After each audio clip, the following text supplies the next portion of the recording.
Hoy, si caminas por los bosques cercanos a la pequeña ciudad de Treblinka, en Polonia, encontrarás apenas campo abierto y algunas piedras conmemorativas.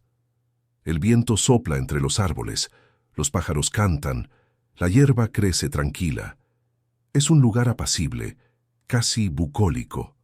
Nada sugiere que aquí, hace 8 décadas, tuvo lugar uno de los crímenes más sistemáticos y brutales de la historia humana. Pero si prestas atención, si realmente escuchas, el silencio cuenta una historia diferente. Es el silencio de casi 1 millón de voces, que se apagaron en apenas 13 meses, entre julio de 1942 y agosto de 1943. Es el silencio de un lugar que los nazis intentaron borrar completamente de la faz de la tierra, como si nunca hubiera existido. Treblinka II no era como otros campos de concentración que conoces. No era Auschwitz, donde miles vivían y trabajaban en condiciones terribles. No era Bergen-Belsen, donde los prisioneros morían de hambre y enfermedad. Treblinka era algo mucho más siniestro, una fábrica de muerte diseñada con un único propósito. Nadie que entrara por esas puertas estaba destinado a salir con vida. Jankiel Wiernik, uno de los pocos sobrevivientes, lo describió con palabras simples pero desgarradoras. Era como si hubiéramos entrado al infierno, pero un infierno organizado, sistemático, donde cada detalle había sido pensado para la destrucción. La historia de Treblinka no comienza con trenes ni cámaras de gas. Comienza con una ideología que decidió que ciertos grupos humanos no tenían derecho a existir. Comienza con burócratas que convirtieron el odio en política de Estado. Comienza con la transformación gradual de una sociedad que permitió que lo impensable se volviera rutina. En noviembre de 1941, Heinrich Himmler, uno de los principales arquitectos del Holocausto, presentó un plan que llamaron Aktion Reinhard, Operación Reinhard. El nombre honraba a Reinhard Heydrich, el arquitecto del genocidio, que había sido asesinado en Praga. El objetivo era simple y aterrador: eliminar a todos los judíos del gobierno general, el territorio polaco bajo control nazi. Para lograr esto, construirían 3 campos: Belzec, Sobibor y Treblinka II. No serían campos de trabajo, no serían lugares de concentración, serían literalmente fábricas de muerte. Lugares donde el asesinato en masa se convertiría en una operación industrial, medida en cifras de eficiencia como cualquier otra empresa alemana de la época. La elección del sitio para Treblinka fue estratégica. 80 kilómetros al noreste de Varsovia, en medio de un bosque aislado, pero cerca de la línea ferroviaria principal que conectaba las grandes ciudades del este. Lo suficientemente lejos para mantener el secreto, lo suficientemente cerca para facilitar el transporte masivo de víctimas. Los trabajos de construcción comenzaron en mayo de 1942. En apenas 3 meses, técnicos alemanes y auxiliares ucranianos entrenados en campos especializados levantaron lo que se convertiría en la máquina de matar más eficiente del régimen nazi. Al caminar hoy por este lugar silencioso, es difícil imaginar que aquí funcionó una operación que procesaba miles de vidas humanas diariamente con la precisión de una fábrica. Pero esa precisión, esa eficiencia aterradora, es exactamente lo que hizo a Treblinka tan mortífero. Si valoras la preservación de estas memorias históricas fundamentales, suscríbete al canal y activa las notificaciones. Tu apoyo ayuda a mantener viva la memoria de quienes ya no pueden contar su propia historia. La genialidad diabólica de Treblinka no residía en su brutalidad. Otros lugares fueron igualmente brutales. Su verdadero horror estaba en su capacidad para hacer que las víctimas colaboraran en su propia destrucción, sin saberlo, hasta el último momento. Franz Stangl, el comandante que perfeccionó esta máquina de muerte, entendía algo fundamental sobre la naturaleza humana. La gente resistiría si supiera la verdad, pero cooperaría si creía que había esperanza. Por eso, cada detalle de Treblinka fue diseñado como un elaborado teatro donde la muerte se disfrazaba de vida. Cuando los trenes se detenían en la plataforma de Treblinka, los pasajeros veían algo que los tranquilizaba: una estación de ferrocarril aparentemente normal. Letreros pintados en gótico alemán anunciaban conexiones a ciudades distantes: Białystok, Volkowisk, Baranovichi. Un reloj en la pared marcaba siempre la misma hora optimista, las 12:20, según recordaban algunos sobrevivientes. Había incluso flores. Coloridos parterres decoraban el andén, cuidadosamente mantenidos para crear una atmósfera de normalidad. Un mostrador de información de la Deutsche Reichsbahn, operado por prisioneros uniformados, proporcionaba la ilusión final de que esto era simplemente otra parada en el camino hacia el reasentamiento. Samuel Willenberg, que sobrevivió al campo y participó en la revuelta que finalmente lo destruyó, recordaba: los hombres de las SS gritaban: «Todos abajo, dejen su equipaje en la plataforma. Lo recuperarán después del baño». Incluso el equipaje se convertía en parte del engaño. ¿Por qué les dirían que lo recuperarían si no era cierto? Pero el verdadero genio del engaño comenzaba después del andén. Un sendero estrecho, que los alemanes llamaban Schlauch, el tubo, llevaba desde la plataforma hasta lo que parecía un área de baños. Este corredor, de apenas 3 metros de ancho, estaba cercado por altas vallas entrelazadas con ramas de pino que bloqueaban completamente la vista. El diseño del Schlauch no era accidental. Su curvatura suave impedía que la gente viera su destino final hasta que fuera demasiado tarde para resistirse. Su estrechez forzaba a las personas a caminar en fila india, imposibilitando cualquier organización o resistencia grupal. Era como un embudo gigante que canalizaba a la gente hacia la muerte. Chill Reichmann, otro de los pocos sobrevivientes, describió este recorrido. Caminábamos pensando que íbamos a duchas. Los guardias nos gritaban que nos apuráramos, que otros estaban esperando. Hasta el último momento creímos que era cierto. Al final del Schlauch, la farsa alcanzaba su clímax más cruel. Los edificios que albergaban las cámaras de gas habían sido construidos para parecer instalaciones de baño reales. Tenían ventanas, tapadas por dentro pero con marcos visibles desde afuera. Una estrella de David pintada sobre la entrada junto con inscripciones en hebreo, sugiriendo que el lugar era operado por autoridades judías para el bienestar de los prisioneros. Incluso el paisajismo era parte del engaño. Canteros de flores y plantas decorativas rodeaban los edificios, manteniendo la ilusión hasta el final. Todo estaba diseñado para que las personas entraran voluntariamente a las cámaras de gas, creyendo que iban a ducharse. ¿Qué opinas sobre esta capacidad humana para el engaño sistemático? Comparte tu reflexión en los comentarios. Detrás de cada crimen masivo hay individuos con nombres, apellidos e historias personales. Los responsables de Treblinka no eran monstruos abstractos. Eran hombres que se levantaban cada mañana, se afeitaban frente al espejo y convertían el asesinato en una jornada laboral más. Franz Stangl, el comandante que perfeccionó Treblinka, había sido superintendente de policía en Austria antes de la guerra. Un burócrata competente que encontró en el genocidio una oportunidad de ascenso profesional. Cada mañana aparecía en el campo montado en su caballo blanco, con uniforme impecablemente planchado y guantes blancos, como si dirigiera una instalación militar legítima en lugar de una fábrica de muerte. Cuando fue capturado en Brasil décadas después y se le preguntó sobre su papel, Stangl respondió con frialdad burocrática: «Mi conciencia está limpia, solo estaba cumpliendo mi deber». Esta respuesta revela algo escalofriante sobre cómo funciona el mal sistemático.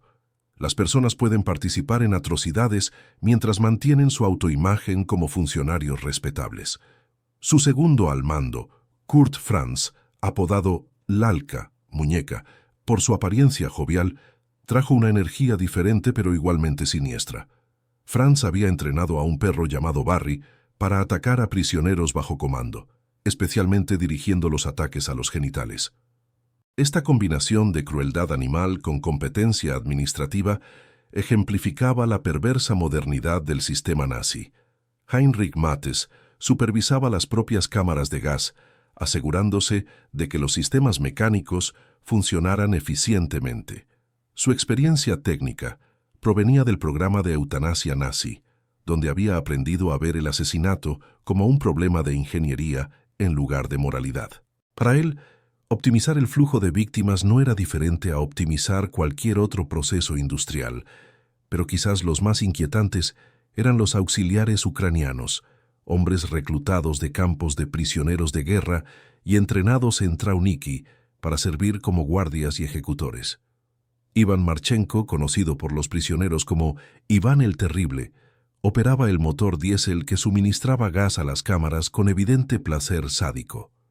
El sobreviviente Abraham Goldfarb testificó: Iván golpeaba a las personas con un tubo de hierro y disfrutaba cada momento. Su colega Nikolai Shalayev era recordado por usar una espada para mutilar prisioneros, frecuentemente cortando orejas y narices como forma de entretenimiento personal.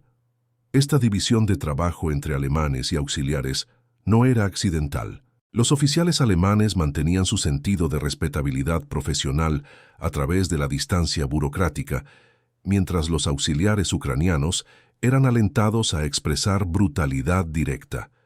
Esto permitía a los alemanes mantener su autoimagen como administradores civilizados, mientras aseguraban que la violencia real fuera ejecutada por hombres que consideraban racialmente inferiores.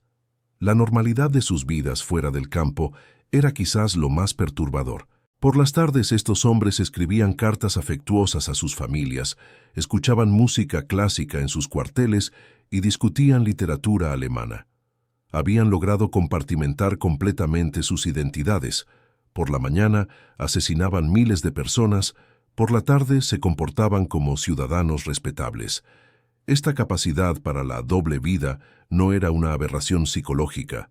Era el resultado de un sistema que normalizó gradualmente lo impensable.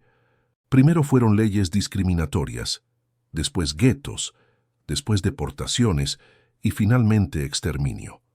Cada paso parecía una pequeña escalada de la anterior, hasta que el asesinato masivo se convirtió en rutina administrativa. ¿Cómo crees que personas normales llegaron a cometer tales atrocidades? Tu perspectiva importa. Compártela abajo. En Treblinka, matar se había convertido en una ciencia exacta. Los alemanes aplicaron los mismos principios de eficiencia industrial que habían usado para construir automóviles y fabricar acero, pero dirigidos hacia un propósito completamente diferente: la destrucción sistemática de seres humanos. El proceso comenzaba con la llegada de los trenes, generalmente en las primeras horas de la mañana, cuando el personal estaba descansado. Los vagones de ganado llegaban cargados con entre 1.000 y 5.000 personas, dependiendo del origen.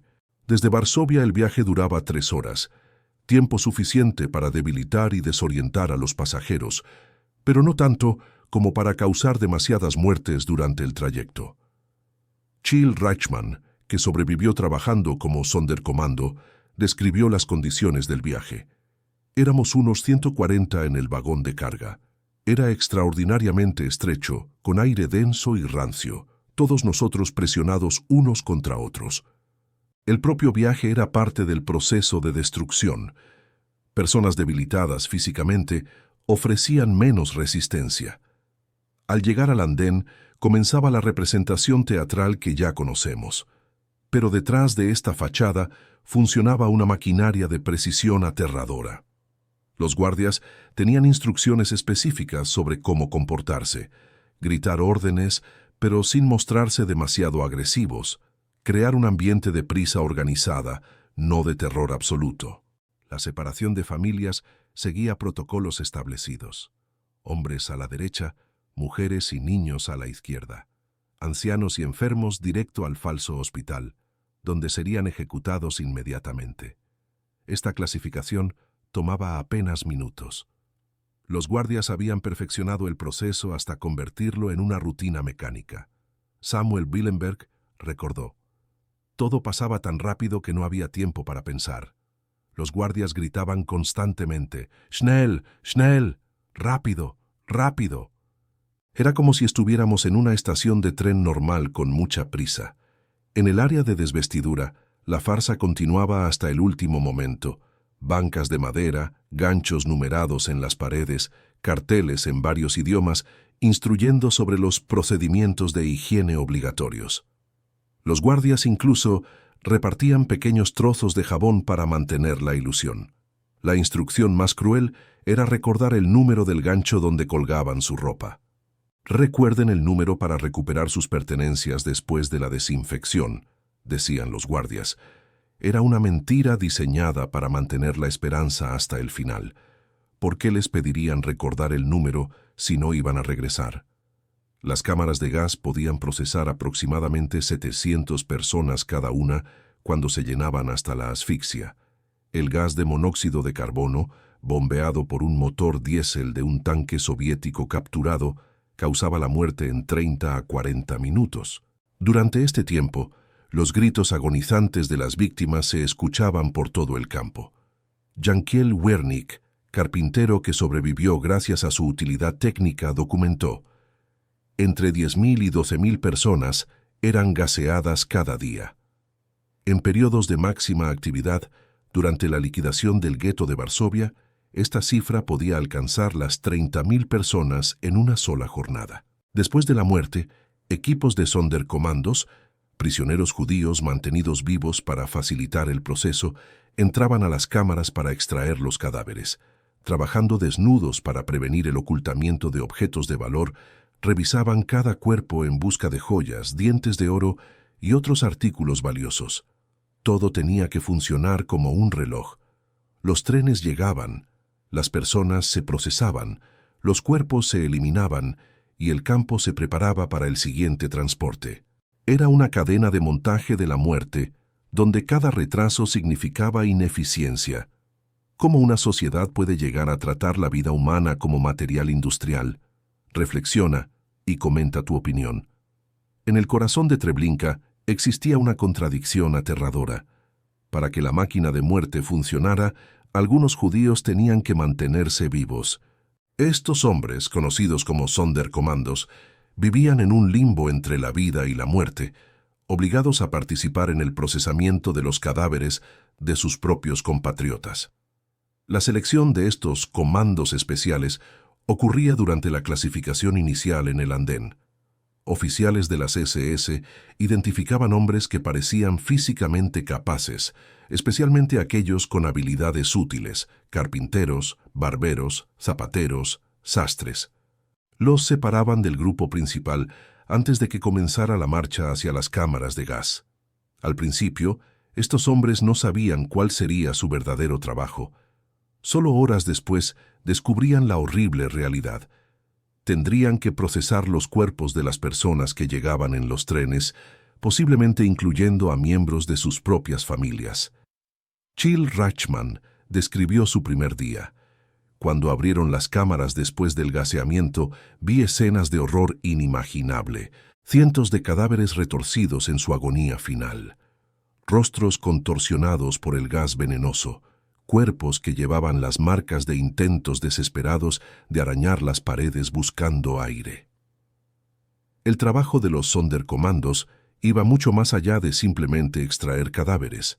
Cortaban el cabello de los cadáveres femeninos, que se enviaba a Alemania para uso textil.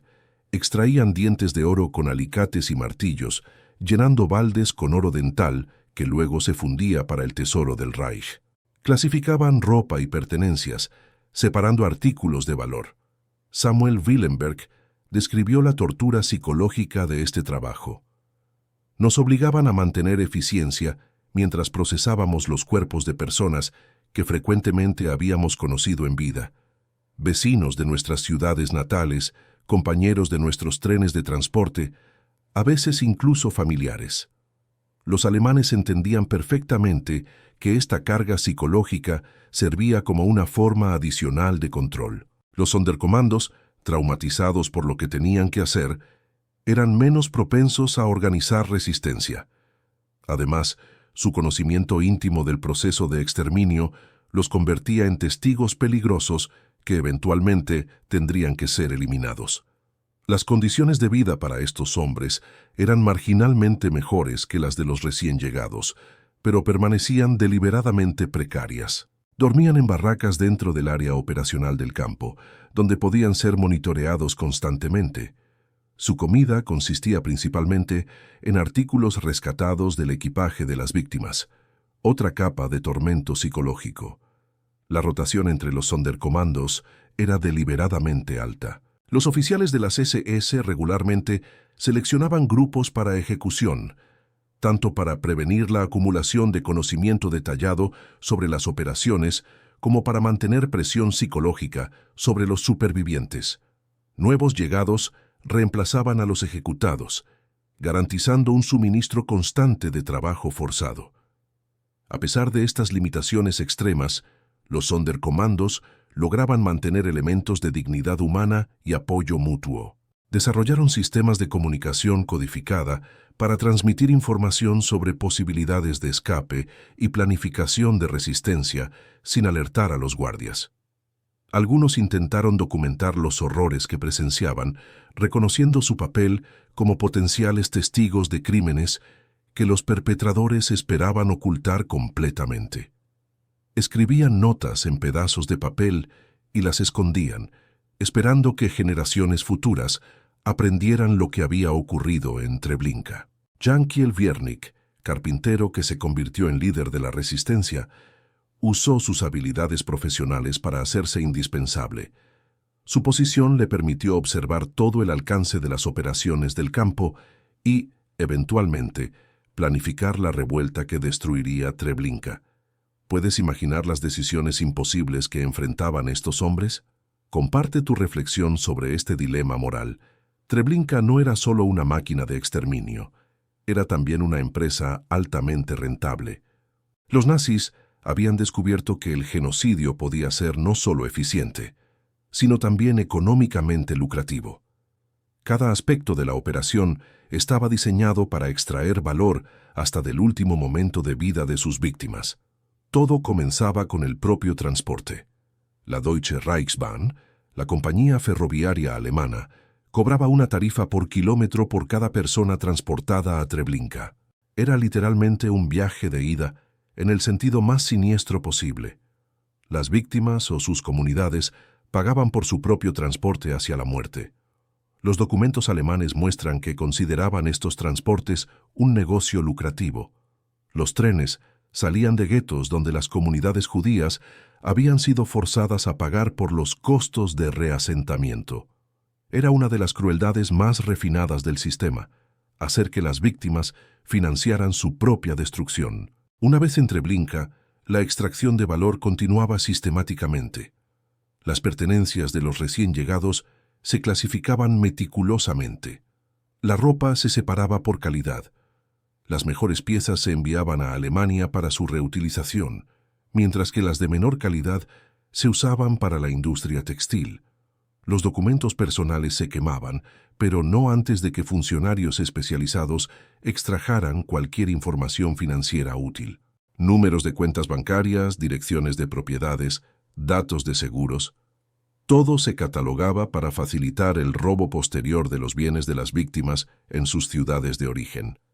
El cabello de las mujeres asesinadas tenía valor comercial específico.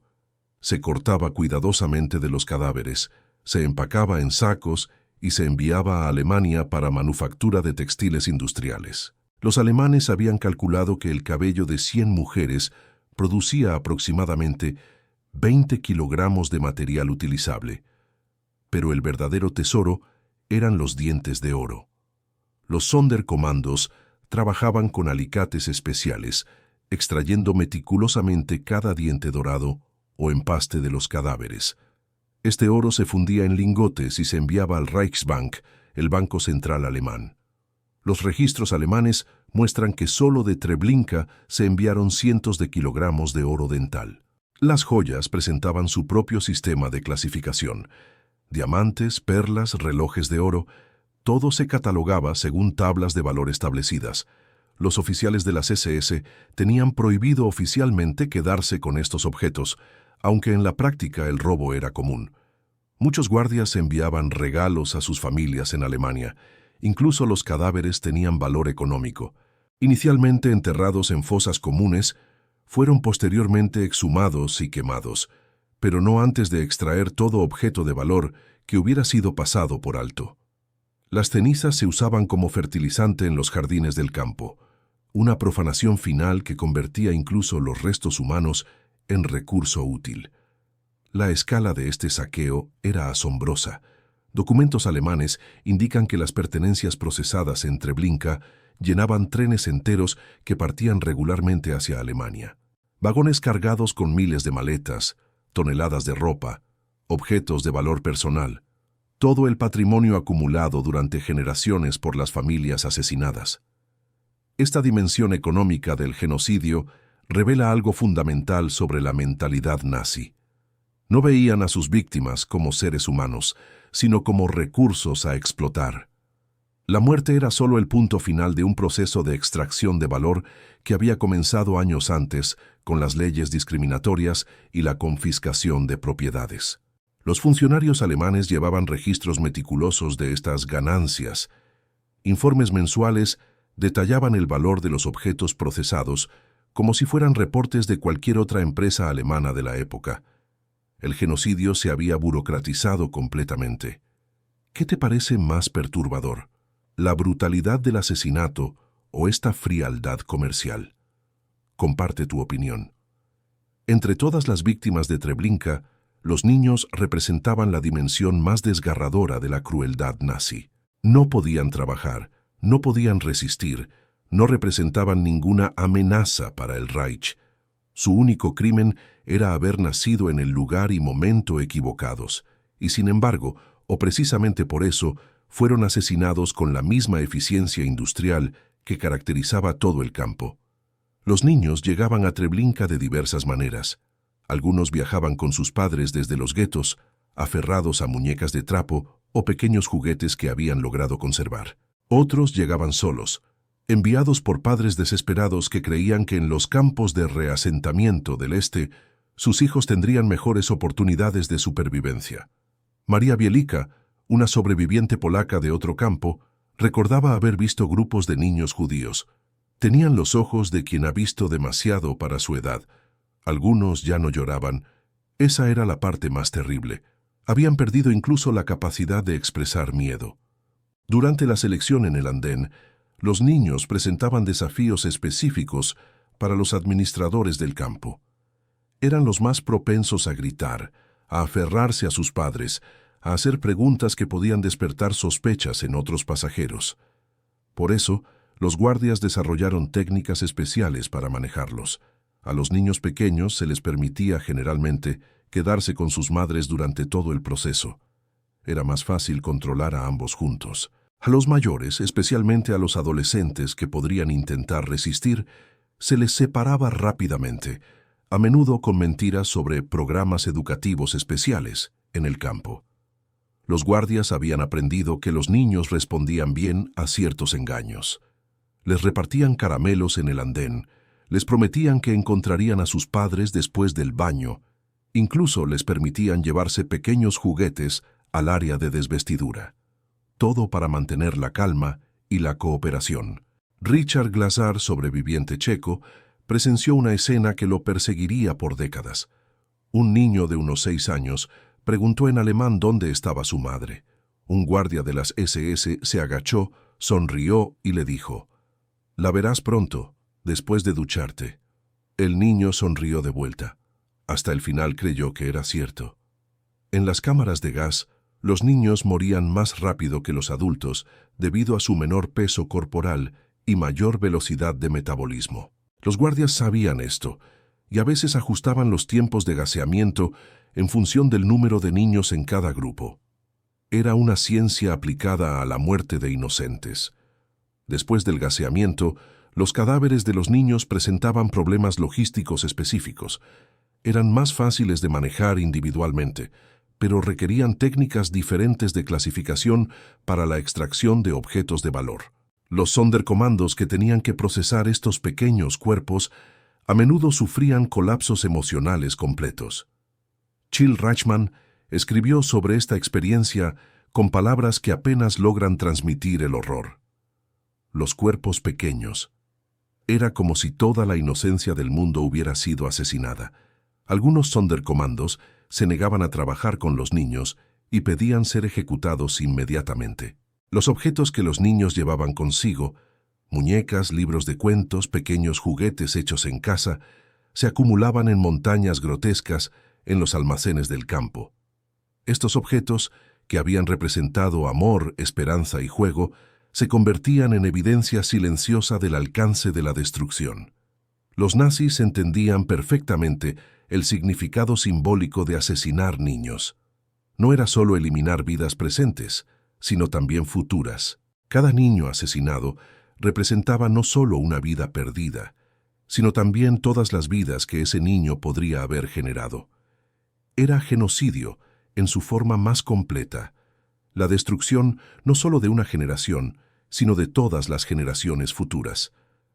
Algunos guardias, en raros momentos de humanidad residual, mostraban incomodidad con el asesinato de niños. Pero estas dudas rápidamente eran reprimidas por la disciplina militar y la ideología racial. Los niños judíos, según les habían enseñado, crecerían para convertirse en enemigos de Alemania. ¿Cómo una sociedad puede perder completamente su instinto protector hacia los niños? Tu reflexión es importante. En agosto de 1943, después de más de un año de funcionar como una máquina de muerte perfecta, algo impensable ocurrió en Treblinka. Los propios instrumentos de la muerte se rebelaron. Los Sonderkommandos, hombres que habían sido forzados a participar en el proceso de exterminio, organizaron una revuelta que destruiría gran parte del campo y le daría al mundo sus primeros testigos directos de lo que realmente había ocurrido allí. La planificación de la revuelta había comenzado meses antes, liderada por hombres que entendían que su propia muerte era inevitable. No era una cuestión de si serían ejecutados, sino de cuándo. Los nazis rotaban regularmente a los Sonderkommandos para eliminar testigos, y todos sabían que eventualmente les llegaría el turno. Jankiel Wiernik, el carpintero polaco cuyo trabajo le daba acceso a todo el campo, se convirtió en el principal planificador. Su conocimiento técnico del diseño del campo era crucial para identificar vulnerabilidades en la seguridad. Decidimos que si íbamos a morir, moriríamos luchando, recordaría años después. Dr. Julian Chorasitsky, un médico de Varsovia que servía como oficial médico del campo, usaba su posición privilegiada para establecer redes de comunicación entre los diferentes equipos de trabajo. Otros líderes incluían a Samuel Willenberg y varios prisioneros con experiencia militar previa. La preparación requería un cuidado extraordinario. Los conspiradores tenían que identificar armas potenciales, mapear rutas de escape y coordinar el momento entre prisioneros dispersos por diferentes áreas del campo.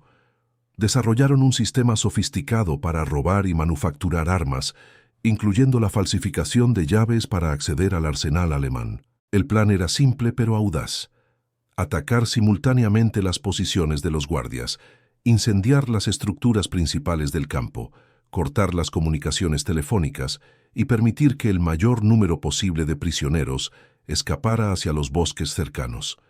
El 2 de agosto de 1943, a las 3:45 de la tarde, la revuelta comenzó con un disparo de señal. Los conspiradores habían logrado acceso al arsenal y distribuyeron armas entre los participantes. La fase inicial involucró ataques coordinados contra las posiciones de los guardias e intentos de cortar el alambre de púas que rodeaba el campo. Samuel Willenberg describió la intensidad caótica del momento. De repente, todo el campo se llenó de disparos y explosiones. Prisioneros armados luchaban contra guardias alemanes y ucranianos mientras otros intentaban alcanzar las cercas. Era nuestra única oportunidad de libertad. El sonido de la batalla se extendió rápidamente, y prisioneros que no habían sido informados del plan comenzaron a darse cuenta de lo que estaba ocurriendo. Algunos se unieron espontáneamente a la lucha, otros corrieron hacia las cercas, muchos más fueron abatidos por los guardias antes de entender lo que pasaba. El diseño del campo, con sus corredores estrechos y múltiples barreras, inicialmente dificultó los intentos de escape, pero también impidió que los guardias coordinaran efectivamente su respuesta. La confusión era total. Después de más de un año de operaciones rutinarias, los alemanes nunca habían contemplado realmente la posibilidad de una revuelta armada. De los 840 prisioneros que estaban en el campo ese día, aproximadamente 200 lograron romper el perímetro. Sin embargo, escapar del campo era solo el comienzo de sus problemas. Estaban en medio de territorio controlado por los alemanes, sin comida, sin armas y con los uniformes de prisioneros que los identificaban inmediatamente. Algunos fugitivos fueron ayudados por partisanos polacos del Ejército Nacional, que los transportaron a través de ríos y los escondieron en bosques. Otros corrieron kilómetros hasta encontrar aldeanos polacos que, arriesgando sus propias vidas, les proporcionaron comida y refugio temporal. La mayoría, sin embargo, fue recapturada y ejecutada en los días siguientes. Los alemanes lanzaron una operación masiva de búsqueda, utilizando perros, aviones de reconocimiento y colaboradores locales. Al final, solo unos 70 de los 200 fugitivos lograrían sobrevivir hasta el final de la guerra. Aunque la mayoría de los participantes murió en el intento, la revuelta logró su objetivo principal: interrumpir las operaciones del campo y destruir mucha de su infraestructura. Edificios fueron incendiados, suministros de combustible destruidos y registros administrativos quemados. ¿Qué opinas sobre el valor de esta resistencia, aún sabiendo que pocos sobrevivirían? Comparte tu reflexión. Después de la revuelta de agosto de 1943, los alemanes tomaron una decisión reveladora. En lugar de reconstruir Treblinka, decidieron destruirlo completamente y borrar toda evidencia de su existencia. Esta decisión nos dice algo fundamental sobre la mentalidad nazi. Sabían perfectamente que lo que habían hecho era criminal y temían las consecuencias cuando finalmente perdieran la guerra. La operación de encubrimiento que siguió fue tan metódica y sistemática como había sido el proceso de exterminio. Heinrich Himmler había emitido órdenes a través de todos los campos para eliminar evidencias de asesinato masivo. Pero en Treblinka, esta directiva se implementó con especial intensidad. Cada estructura del campo fue sistemáticamente demolida. Las cámaras de gas, los barracones, incluso las cercas, todo fue desarmado pieza por pieza. Los cimientos de concreto fueron fragmentados y dispersados, mientras los componentes metálicos se removieron para reciclaje en instalaciones industriales alemanas. Pero el desafío más grande era qué hacer con los cuerpos. En los primeros meses de operación, los cadáveres habían sido simplemente enterrados en fosas masivas, cavadas por excavadoras. Para 1943, estas fosas contenían los restos de cientos de miles de personas, evidencia física imposible de ocultar. La solución fue tan macabra como todo lo demás en Treblinka: exhumación y cremación masiva. Bajo la supervisión del SS Untersturmführer Herbert Floss, especialista en quema de cadáveres transferido desde Sobibor, se construyeron gigantescas piras de cremación al aire libre por todo el campo.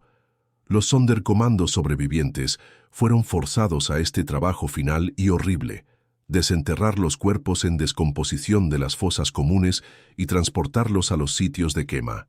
Este trabajo, realizado sin equipo de protección bajo constante amenaza de ejecución, exponía a los trabajadores a riesgos extremos de salud.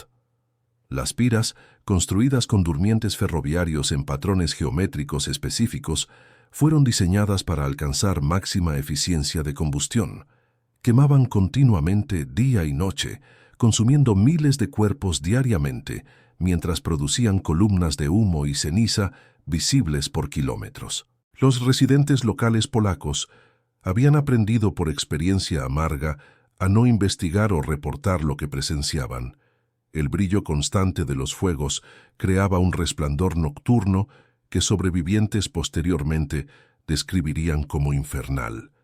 Las cenizas y fragmentos de hueso que permanecían después de la quema presentaban sus propios desafíos de eliminación. Equipos de Sonderkommandos fueron asignados para pulverizar los fragmentos óseos restantes, usando mazos pesados y trituradoras metálicas, reduciéndolos a polvo que podía esparcirse en el bosque circundante. Para completar el engaño, los alemanes emprendieron un proyecto ambicioso: transformar todo el sitio del campo en una granja aparentemente legítima. Se construyó una casa de granja en el sitio donde habían estado las cámaras de gas, mientras el área circundante se plantó con cultivos y árboles frutales.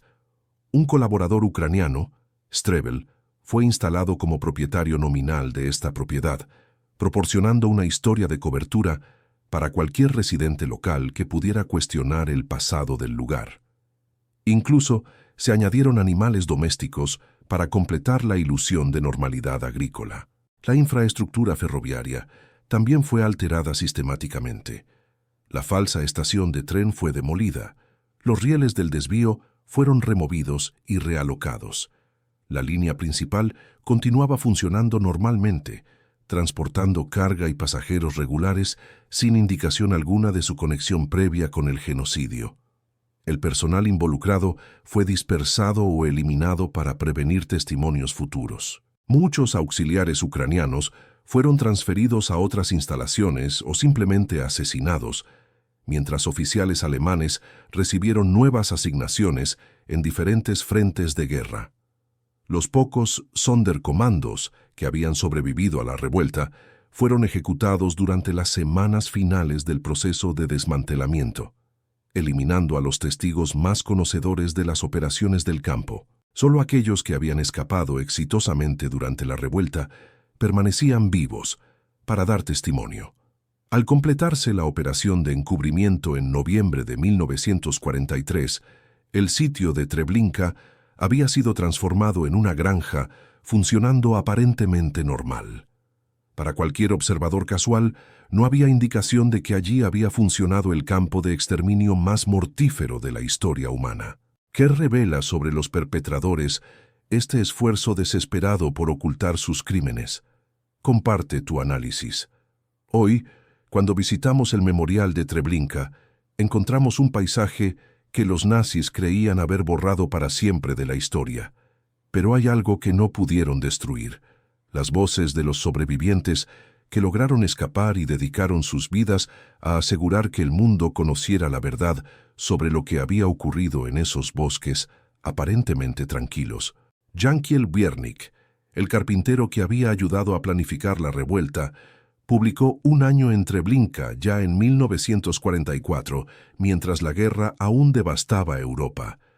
Su testimonio proporcionó la primera descripción detallada y técnicamente precisa de las operaciones del campo que llegó a una audiencia amplia. El suelo estaba cubierto de cuerpos, escribió Wiernik con la precisión de alguien que había visto demasiado. Algunos aún estaban vivos, pero la mayoría ya estaban muertos. Sus rostros estaban azules del gas. Sus palabras conservan el horror inmediato de lo que había presenciado, sin filtros literarios ni distancia temporal.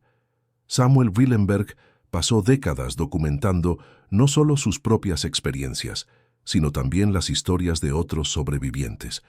En Revuelta en Treblinka, reconstruyó minuto a minuto los eventos del 2 de agosto de 1943. Exactamente a las 15:45, escuchamos el disparo de señal. La revuelta había comenzado. Su memoria fotográfica preservó detalles que resultarían cruciales para historiadores futuros. Chill Reichmann esperó décadas antes de publicar El último judío de Treblinka, pero cuando finalmente lo hizo, su testimonio proporcionó la descripción más desgarradora del funcionamiento diario del campo. La plataforma ya estaba llena de miles de personas con sus maletas, mujeres con niños en brazos, y todos gritaban: «¡Agua! ¡Agua!». Richard Glazar, el sobreviviente checo, exploró en Trampa con valla verde las dimensiones psicológicas de la supervivencia en Treblinka. «Habíamos dejado de ser seres humanos en el sentido normal», escribió. «Nos convertimos en otra cosa, testigos de nuestra propia pesadilla». Estos hombres enfrentaron décadas de escepticismo. Sus relatos parecían tan imposibles que muchos los rechazaron como exageraciones o propaganda. ¿Cómo podía ser cierto que casi 1 millón de personas hubieran sido asesinadas en un solo lugar en apenas 13 meses? ¿Cómo era posible que una operación tan masiva hubiera funcionado con tal eficiencia? La confirmación llegó gradualmente. Documentos alemanes capturados después de la guerra validaron muchos detalles específicos. Investigaciones arqueológicas en los años 1960 y 1970 descubrieron fragmentos de hueso, cenizas y pertenencias personales exactamente donde los sobrevivientes habían dicho que estarían. La captura de Franz Stangl en Brasil en 1967 atrajo renovada atención internacional. Durante su juicio, sus propias confesiones confirmaron la veracidad de los testimonios de los sobrevivientes. Pero para entonces, más de 20 años habían pasado desde los crímenes. El documental Shoah de Claude Lanzmann, estrenado en 1985, transformó la comprensión pública de Treblinka. Sus entrevistas con sobrevivientes, filmadas en los propios sitios, crearon una síntesis poderosa entre testimonio personal y evidencia física. Por primera vez, audiencias masivas pudieron ver y escuchar directamente a quienes habían estado allí. Pero quizás el legado más importante de los sobrevivientes no son sus libros o entrevistas individuales, sino su determinación colectiva de preservar la memoria. Sabían que llevaban consigo no solo sus propias historias, sino la responsabilidad de hablar por las cientos de miles que habían perecido sin poder contar sus experiencias. Hoy, la mayoría de estos testigos directos han fallecido. Wiernik murió en 1972, Glassar en 1997, Reichmann en 2004, Willenberg en 2016. Con cada muerte, perdemos una voz irreemplazable, un testigo directo de eventos que desafían la comprensión humana normal. Pero sus palabras permanecen, en libros, grabaciones, testimonios judiciales, entrevistas, una biblioteca de memoria que los nazis nunca pudieron destruir. Esta documentación representa una victoria fundamental de la verdad sobre la mentira, de la memoria sobre el olvido. El memorial de Treblinka hoy consiste principalmente en piedras simbólicas, 17.000 de ellas representando las comunidades judías destruidas durante el Holocausto. No hay ruinas impresionantes que visitar, no hay barracones preservados, solo hay campo abierto, bosque tranquilo y el peso silencioso de la memoria. Pero en ese silencio resuenan las voces que ningún intento de borrado pudo silenciar. Cada piedra del memorial lleva nombres, nombres de ciudades, pueblos, comunidades enteras que fueron destruidas. Son nombres que los sobrevivientes memorizaron y preservaron, asegurándose de que no fueran olvidados. La lección final de Treblinka no es solo sobre la capacidad humana para el mal extremo, sino también sobre el poder de la memoria para vencer al olvido. Los nazis construyeron una máquina perfecta para la muerte, pero no pudieron construir una máquina perfecta para el silencio. Las voces de los sobrevivientes aseguran que sus víctimas no murieron en vano.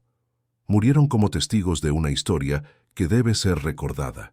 Recordar Treblinka es cumplir con la promesa que los sobrevivientes se hicieron a sí mismos y a sus compañeros caídos, que el mundo sabría lo que había ocurrido, que los nombres serían preservados, que las lecciones serían transmitidas a generaciones futuras.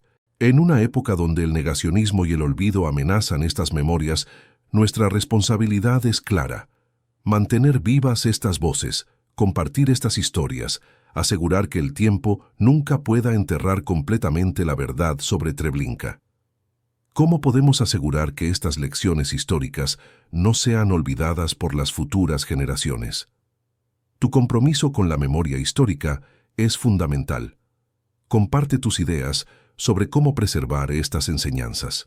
Cuando las últimas llamas se apagaron en Treblinka, en noviembre de 1943, y los alemanes creyeron haber borrado para siempre las evidencias de sus crímenes, los responsables de casi 1 millón de muertes simplemente continuaron con sus vidas, como si nada hubiera pasado, como si Treblinka hubiera sido solo un trabajo más en sus carreras profesionales.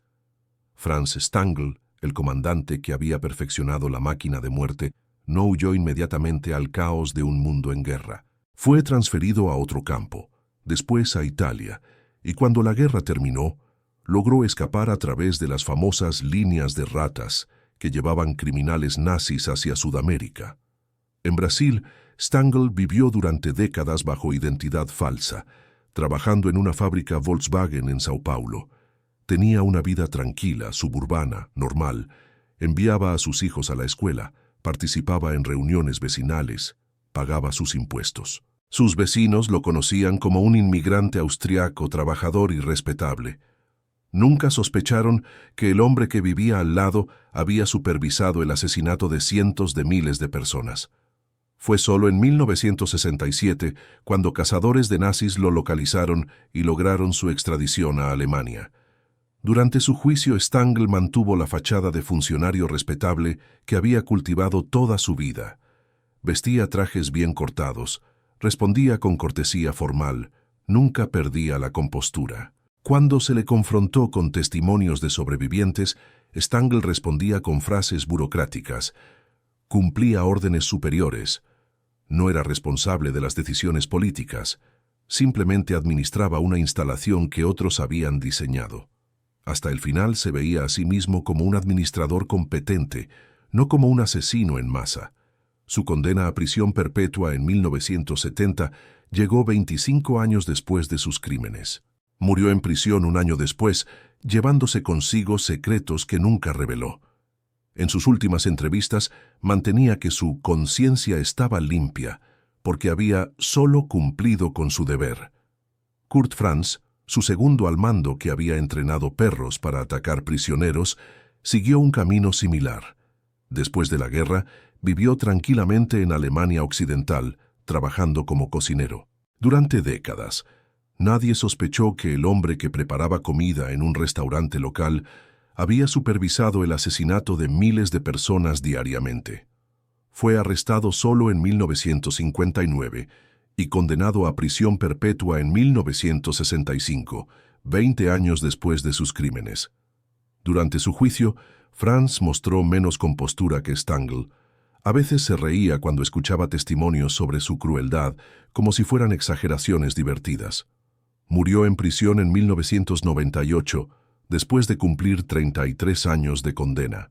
Los casos más perturbadores fueron los de los auxiliares ucranianos.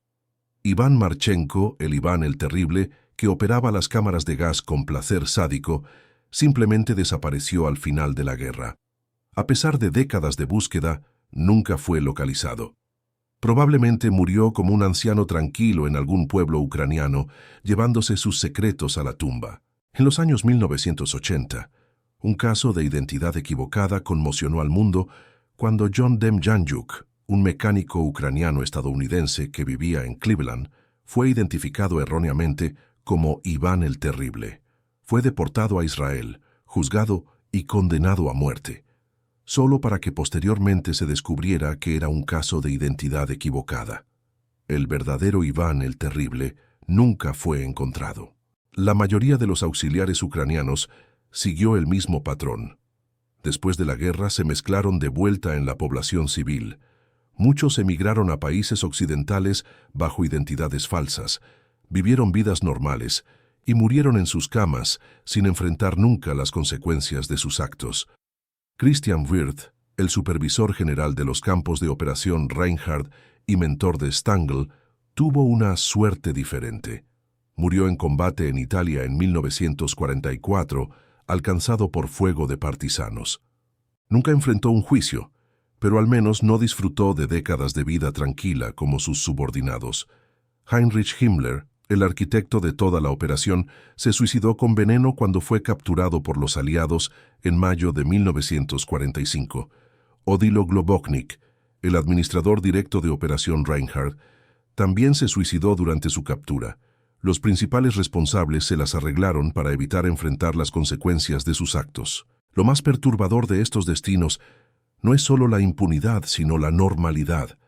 Estos hombres no vivieron atormentados por pesadillas o perseguidos por remordimientos. Durmieron tranquilos, criaron familias, disfrutaron jubilaciones pacíficas. Habían logrado compartimentar completamente sus identidades. Por la mañana asesinaban miles, por la tarde eran ciudadanos respetables. Esta capacidad de disociación revela algo inquietante sobre cómo funciona el mal sistemático. No requiere monstruos psicópatas. Puede ser perpetrado por personas aparentemente normales que aprenden a ver sus crímenes como trabajo profesional. Los juicios que finalmente ocurrieron fueron importantes para el registro histórico, pero llegaron demasiado tarde para la mayoría de las víctimas. Sus familias habían muerto, sus comunidades habían sido destruidas, sus mundos habían desaparecido. La justicia, cuando llegó, fue más simbólica que reparadora. ¿Qué opinas sobre estos destinos tan diferentes entre víctimas y perpetradores? Tu reflexión sobre la justicia histórica importa. Durante las décadas inmediatamente posteriores a la guerra, Treblinka enfrentó un enemigo tan poderoso como los propios nazis, el olvido deliberado. Mientras Auschwitz se convertía en símbolo mundial del Holocausto, Treblinka permanecía envuelto en un silencio que amenazaba con completar el trabajo que los alemanes habían comenzado: borrar el campo de la memoria histórica. En la Polonia comunista de posguerra, hablar de Treblinka era complicado por múltiples razones políticas. El régimen comunista prefería enfatizar el sufrimiento de los prisioneros políticos polacos antes que el genocidio específico de los judíos. Las víctimas eran recordadas por su nacionalidad, no por su identidad religiosa o étnica.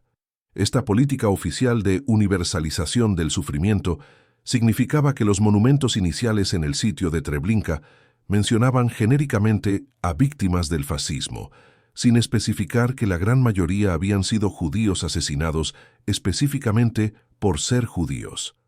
Era como si el aspecto central del genocidio, su naturaleza racialmente motivada, fuera borrado nuevamente. Los sobrevivientes enfrentaban desafíos adicionales. Sus testimonios, por precisos que fueran, sonaban literalmente increíbles. ¿Cómo podía una operación haber asesinado a casi 1 millón de personas en apenas 13 meses, sin dejar ruinas impresionantes como Auschwitz? ¿Cómo era posible que un campo hubiera funcionado exclusivamente para exterminio, sin trabajo esclavo ni experimentos médicos?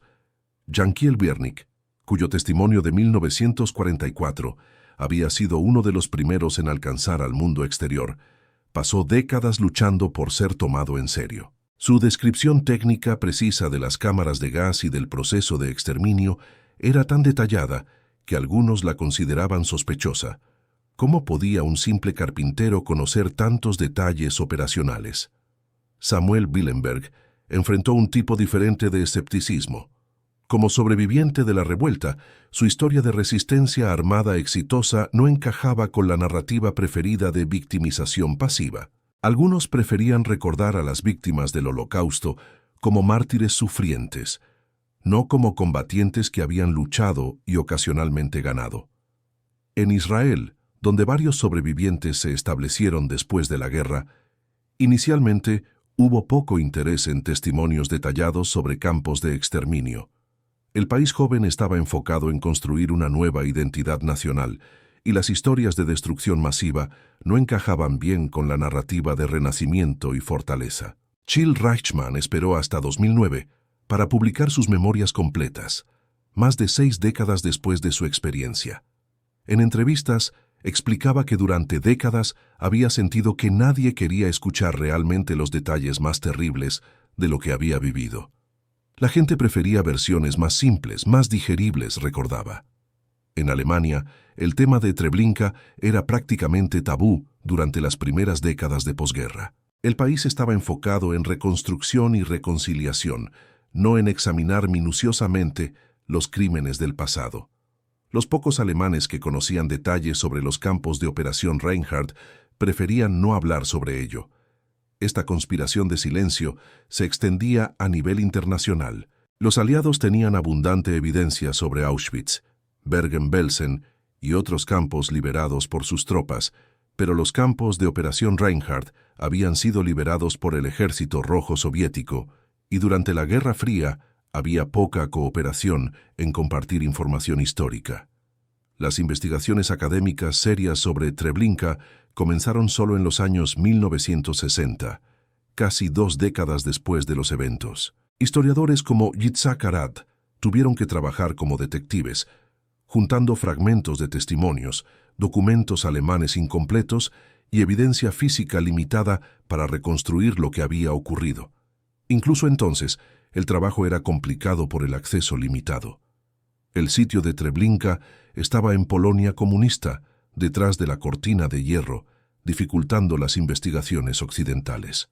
Los archivos soviéticos permanecían clasificados, ocultando informes de la liberación y evidencias recogidas inmediatamente después de la guerra.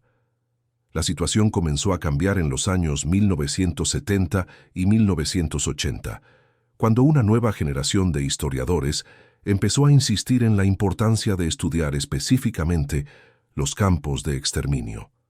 Pero para entonces, muchos sobrevivientes habían muerto, llevándose consigo detalles irreemplazables. El punto de inflexión llegó con el documental Shoah de Claude Lanzmann en 1985. Por primera vez, audiencias masivas pudieron ver y escuchar directamente a sobrevivientes de Treblinka hablando en el propio sitio. La película forzó al mundo a confrontar la realidad de que el Holocausto había incluido campos diseñados específicamente y exclusivamente para asesinato masivo. Pero incluso entonces, Treblinka permanecía en la sombra de Auschwitz en la conciencia pública. Auschwitz tenía ruinas dramáticas, fotografías extensas, miles de sobrevivientes. Treblinka tenía apenas campo abierto y las voces de unos pocos hombres ancianos. Esta disparidad en atención no era solo una curiosidad académica. Tenía consecuencias reales para la comprensión pública del Holocausto. Sin entender Treblinka, es imposible comprender completamente la naturaleza sistemática y la escala verdadera del genocidio nazi. El silencio sobre Treblinka también permitía formas sutiles de negación. Era más fácil cuestionar testimonios sobre un campo del que no quedaban ruinas físicas. Era más fácil argumentar que las cifras de muertos eran exageradas cuando la evidencia física había sido tan completamente destruida.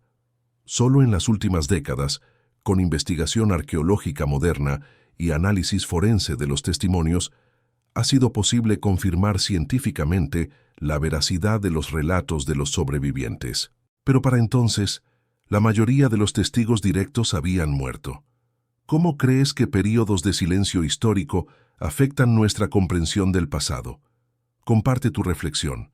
Cuando los nazis diseñaron Treblinka, no solo crearon una máquina de muerte, desarrollaron un modelo, un conjunto de técnicas para el genocidio industrial que tristemente no murió con el Tercer Reich. Las lecciones de Treblinka reverberan en genocidios posteriores, recordándonos que la historia no solo se repite, sino que los perpetradores aprenden unos de otros. En 1994, en Ruanda, Hutus extremistas organizaron el exterminio de la minoría Tutsi usando métodos que eran escalofriantes ecos de Treblinka. No tenían cámaras de gas, pero desarrollaron sus propias técnicas de eficiencia. Transmisiones radiales coordinando asesinatos, listas preparadas de víctimas, sitios específicos donde concentrar y matar a grandes números de personas. Como en Treblinka, los perpetradores eran personas ordinarias, maestros, burócratas, vecinos, que habían sido condicionados gradualmente a ver a sus víctimas como menos que humanos. Como en Treblinka, se usó la burocracia estatal para organizar y coordinar el genocidio. Como en Treblinka, funcionó con una eficiencia aterradora. 800.000 personas asesinadas en apenas 100 días. Immaculée Ilibagiza, sobreviviente del genocidio ruandés, describe experiencias que recuerdan vívidamente los testimonios de Treblinka. Los asesinos eran personas que conocíamos, nuestros vecinos, personas que habían comido en nuestra mesa. De repente nos veían como cucarachas que debían ser eliminadas. En los Balcanes de los años 1990, campos como Omarska, en Bosnia, desarrollaron sus propias variaciones de técnicas de Treblinka. Concentración forzada, separación de familias, uso del engaño para mantener a las víctimas cooperativas. Los perpetradores habían estudiado historia, sabían lo que funcionaba. Ratko Mladic, el general serbobosnio posteriormente condenado por genocidio, utilizó tácticas que eran directos ecos de Operación Reinhardt, deportaciones masivas disimuladas como reubicación, separación de hombres y mujeres para procesamiento, ejecuciones masivas en sitios específicos diseñados para facilitar el ocultamiento de evidencias.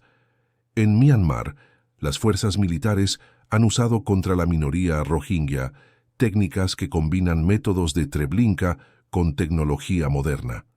Coordinación a través de redes sociales, propaganda sistemática para deshumanizar a las víctimas, quema de pueblos enteros para eliminar evidencias. El patrón básico permanece: identificar, concentrar, destruir, ocultar. Los testimonios de refugiados rohingyas contienen ecos perturbadores de Treblinka. Hasina Begum, que huyó de Myanmar, recuerda: los soldados nos dijeron que nos reubicaran temporalmente por nuestra seguridad. Nos separaron de los hombres. Dijeron que se reunirían con nosotros más tarde. Nunca los volvimos a ver. Pero las lecciones de Treblinka no se limitan a genocidios posteriores. Las técnicas de control desarrolladas allí, uso del engaño sistemático, compartimentación de responsabilidades, normalización gradual de lo anormal, aparecen en contextos más amplios. Los centros de detención para migrantes en varios países han adoptado elementos del modelo de Treblinka: separación forzada de familias, condiciones diseñadas para ser temporales, pero que se extienden indefinidamente, personal que ve a los detenidos como números en lugar de personas. En China, los testimonios sobre los campos de reeducación en Xinjiang describen sistemas que combinan elementos de campos de trabajo nazi con tecnología de vigilancia del siglo XXI. Concentración forzada, separación de familias, trabajo forzado, condicionamiento psicológico sistemático. Los mecanismos psicológicos que permitieron Treblinka, la capacidad de deshumanizar, la compartimentación moral, la obediencia ciega a la autoridad, no han desaparecido. Permanecen dormidos en las sociedades humanas, esperando las condiciones adecuadas para reactivarse. Stanley Milgram, en sus famosos experimentos sobre obediencia a la autoridad, demostró que personas ordinarias pueden ser inducidas a infligir lo que creen que es dolor severo a otros simplemente porque una figura de autoridad les dice que es necesario. Sus resultados ayudan a explicar cómo funcionarios ordinarios pudieron convertirse en ejecutores en Treblinka. Hannah Arendt, cubriendo el juicio de Adolf Eichmann, acuñó la frase «banalidad del mal» para describir cómo genocidas pueden ser burócratas ordinarios que ven su trabajo como problema técnico a resolver. Esta observación permanece perturbadoramente relevante. En la era de las redes sociales, vemos nuevas versiones de técnicas de propaganda nazi: desinformación sistemática, deshumanización de grupos específicos, normalización gradual de discurso de odio. Los métodos han evolucionado, pero los patrones básicos permanecen. La diferencia crucial es que ahora sabemos cómo funciona. Los testimonios de sobrevivientes de Treblinka nos han dado un manual sobre cómo reconocer las primeras etapas del genocidio. Sabemos qué buscar: leyes discriminatorias, propaganda deshumanizante, separación de grupos, concentración forzada. El problema es que conocimiento no garantiza acción. El mundo sabía lo que estaba ocurriendo en Ruanda mientras ocurría, pero la intervención llegó demasiado tarde. Sabemos lo que está ocurriendo en varios lugares del mundo ahora, pero la respuesta sigue siendo inadecuada. Yehuda Bauer, historiador del Holocausto, resume el desafío. El problema no es que no hayamos aprendido las lecciones de la historia, es que las hemos aprendido demasiado bien, tanto víctimas potenciales como perpetradores potenciales. Los sobrevivientes de Treblinka nos dieron más que testimonios históricos, nos dieron una guía de supervivencia para la humanidad. Sus voces nos advierten sobre las señales de peligro, nos muestran cómo las sociedades pueden deslizarse hacia el abismo, nos enseñan que lo impensable puede volverse rutina. ¿Reconoces algunos de estos patrones en el mundo actual? Tu vigilancia histórica es crucial para prevenir futuros genocidios. Hoy, cuando caminas por el memorial de Treblinka, experimentas algo único en la historia de los monumentos. Un lugar donde la ausencia cuenta la historia más poderosa que cualquier estructura podría narrar. Es un antimonumento, un espacio donde el silencio grita y el vacío está lleno de significado. El diseño del memorial, inaugurado en 1964 y expandido en los años siguientes, fue una decisión consciente de no intentar reconstruir lo que los nazis habían destruido. En lugar de crear réplicas de las cámaras de gas o barracones, los diseñadores eligieron algo más poderoso. 17.000 piedras irregulares de granito dispersas por el sitio, cada una representando una comunidad judía destruida durante el Holocausto. No son lápidas ordenadas en filas perfectas, como en un cementerio militar. Son fragmentos irregulares, rotos, desperdigados por el paisaje como si hubieran caído del cielo. Cada piedra lleva grabado el nombre de una ciudad, un pueblo, una comunidad que existió durante siglos y fue borrada en meses. Varsovia, Łódź, Częstochowa, Radom. Nombres que una vez representaron mundos completos. Sinagogas donde familias oraban durante generaciones, escuelas donde niños aprendían hebreo y yidis, mercados donde comerciantes negociaban en una docena de idiomas diferentes. Ahora son solo palabras grabadas en piedra, epitafios de civilizaciones desaparecidas. En el centro del memorial se alza un monolito de 8 metros de altura, agrietado por la mitad. Es una herida en la piedra que nunca sanará, un símbolo de algo que fue roto para siempre. Su superficie rugosa refleja la luz de manera diferente según la hora del día. A veces parece casi negro, a veces brilla con destellos dorados. Pero quizás el elemento más conmovedor del memorial son las piedras pequeñas que los visitantes dejan sobre las más grandes. Es una tradición judía dejar piedras en lugar de flores en las tumbas. Las flores se marchitan, las piedras permanecen.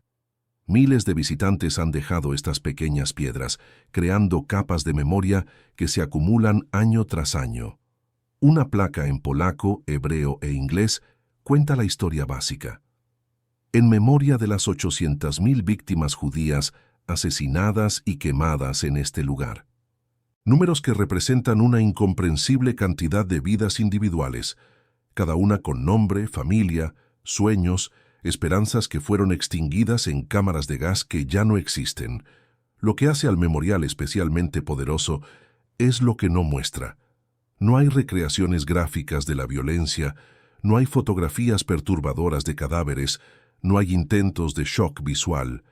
En su lugar, hay espacio para que la imaginación y la memoria trabajen. El horror emerge del conocimiento de lo que ocurrió aquí, no de exhibiciones explícitas. Los visitantes caminan por senderos que aproximadamente siguen las rutas originales del campo. Un sendero marca el recorrido del Schlauch, el corredor que llevaba de la plataforma falsa a las cámaras de gas. Caminar por esta ruta hoy, sabiendo su propósito original, es una experiencia que no puede prepararte ninguna descripción. Hay un silencio particular en Treblinka que los visitantes notan inmediatamente. No es solo la ausencia de ruido urbano, es algo más profundo. Es como si el lugar mismo mantuviera un momento de silencio perpetuo por quienes murieron allí. Incluso los pájaros parecen cantar más quedamente. Durante el invierno, cuando la nieve cubre las piedras, el memorial adquiere una belleza inquietante. El blanco puro hace que los nombres grabados resalten como heridas oscuras en el paisaje. Es hermoso y terrible al mismo tiempo, como debe ser cualquier memorial verdaderamente efectivo. En verano, la hierba crece alrededor de las piedras, creando la impresión de que la naturaleza está lentamente reclamando el sitio. Es un recordatorio de que el tiempo pasa, que los testigos directos están desapareciendo, que la responsabilidad de mantener la memoria está pasando a nuevas generaciones. Los guías del memorial, muchos de ellos historiadores especializados o descendientes de sobrevivientes, tienen la tarea imposible de hacer comprensible lo incomprensible. ¿Cómo explicas la escala de Treblinka? ¿Cómo transmites la realidad de que en este campo aparentemente pequeño, casi 1 millón de personas encontraron la muerte?